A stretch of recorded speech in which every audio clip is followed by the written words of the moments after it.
Le crowdfunding, effectivement, représente aujourd'hui une alternative qui n'est pas un buzz, ou alors c'est un buzz qui dure depuis plus de 10 ans, et qui correspond à un certain nombre de plateformes, dont certaines sont plus professionnelles que d'autres, et qui mettent en relation des particuliers avec d'autres particuliers pour leur faire des prêts, mais qui fait aussi ce qu'on appelle de la microfinance.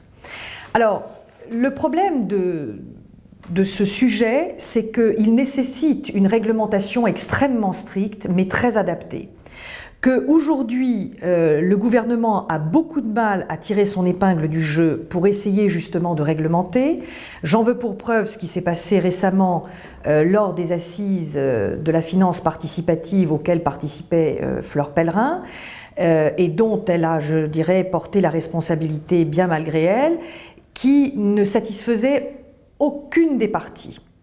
Aujourd'hui, il faut savoir qu'il y a eu une consultation publique à laquelle le gouvernement a soumis sa proposition de réglementation et qui s'est terminée le 15 novembre dernier, qui semble avoir, je dirais, opéré certaines avancées qui sont plus satisfaisantes. En termes de seuil, puisqu'il semblerait qu'on dépasse largement maintenant les 300 000 € de seuil, sachant que les entreprises qui ont vraiment besoin d'innover et d'investir ont des besoins en financement plutôt aux alentours de 500 000, 1 million, 1,5 million d'euros, voire 2 millions d'euros, plutôt que 300 000, et que par ailleurs il y a une véritable recherche, une véritable étude qui est faite sur les statuts juridiques des différentes typologies d'entreprises, à la fois sur les SA, puisque c'était sur les SA que les premières études avaient été menées et qui ne s'étaient pas montrées satisfaisantes, sur les SAS, mais aussi sur d'autres types de statuts. Aujourd'hui, je dirais que nous sommes au début, entre guillemets, de ce type de mode de financement alternatif pour les PME, que c'est un mode qui ira croissant, non pas pour se substituer au pouvoir public ni à la déficience des banques ou des organisations financières, mais parce que c'est le sens de l'histoire. Et qu'on est passé d'un système, je dirais, de crowdfunding uniquement dédié à, je dirais, des organisations caritatives ou à des projets personnels, vers véritablement une structuration de leur économie. Donc je pense que c'est un système aujourd'hui qui mérite vraiment qu'on se penche sur la question. Très sincèrement, il y a d'autres systèmes, mais qui relèvent tous des mêmes, je dirais, procédures financières, c'est-à-dire le capital investissement et tout ce qu'il peut, je dirais, aujourd'hui lever comme fonds pour pouvoir aider les entreprises. Il n'en existe pas tellement d'autres. Il faudra peut-être aussi que les banques revoient, ça sera peut-être le plus difficile et ça n'est pas demain la veille, leur approche des marchés des PME, parce qu'il est vrai qu'aujourd'hui, et malgré les efforts des différents gouvernements, elles n'entendent absolument pas les besoins de cette frange de la population.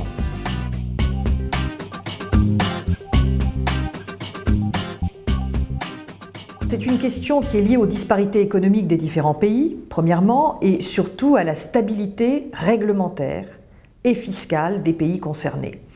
Je dirais d'une façon plus macroéconomique que l'Europe aujourd'hui s'intéresse énormément aux entreprises, enfin, parce qu'elle a compris qu'il fallait qu'elle ait une vision beaucoup plus stratégique de la situation pour pouvoir améliorer la compétitivité des entreprises européennes. Pour ce faire, elle souhaite, et j'espère qu'elle y parviendra, accroître les moyens de supervision des systèmes à la fois bancaires et des politiques socio-économiques de chacun des pays. Et d'autre part, je pense qu'elle a à cœur de maintenir un niveau de budget acceptable, à la fois en termes de recettes et de dépenses, que du reste, à ce propos, l'Union européenne a rappelé à l'ordre notre gouvernement sur les questions liées à la fracture fiscale que nous traversons et que j'espère ne sera qu'un mauvais moment et un mauvais souvenir dans les mois à venir.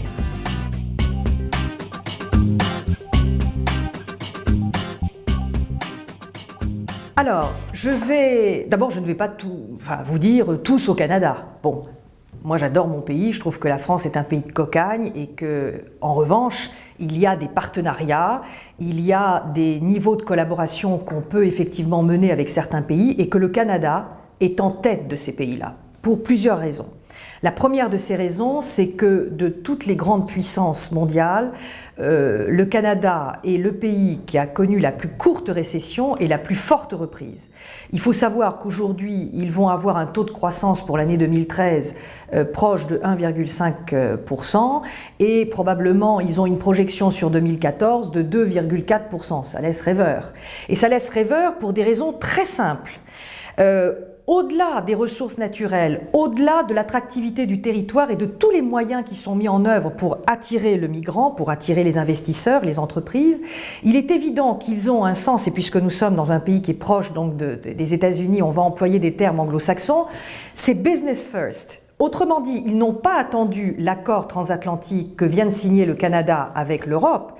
Le premier accord qui leur a apporté, je dirais, la manne essentielle à leurs affaires est celui qu'ils ont signé en 1994 avec les États-Unis et le Mexique et qui a littéralement triplé le nombre d'échanges bilatéraux entre le Canada et les US. C'est quand même pas rien. Alors ajoutez à ça une monnaie qui est quasiment à la parité du dollar, rajoutez à ça des réglementations juridiques mais aussi facilitatrices d'affaires qui se rapprochent énormément des anglo-saxons, parce qu'encore une fois, les Américains ont vraiment un système qui est dédié aux entrepreneurs et aux entreprises, et vous allez voir que l'environnement dans lequel se meuvent les entreprises canadiennes, et donc les entreprises françaises qui auraient intérêt à peut-être créer une filiale, peut-être éventuellement, encore une fois, un partenariat, vont trouver en allant au Canada, c'est vraiment un écho favorable à leurs efforts, un écho favorable à leur démarche, et ça change quand même considérablement la donne.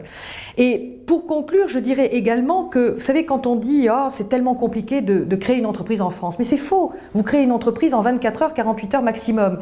C'est après que les ennuis commencent. Tandis qu'au Canada, c'est tout aussi simple de créer une entreprise, mais les ennuis, ils ne viendront que si vous n'êtes pas suffisamment créatif, si votre produit ou si votre prestation de service n'est pas adaptée à son marché, et si, je dirais, vous vous entourez de tocards. Mais en dehors de cela, vous avez un environnement qui est extrêmement porteur.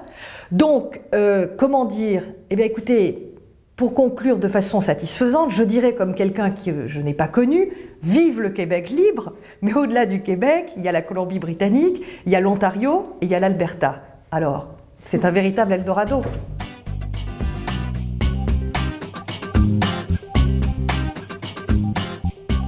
Il faut savoir également qu'en France, aujourd'hui, dans les écoles, il y a maintenant quand même une vraie politique pour essayer d'inciter la jeunesse à pouvoir créer une entreprise.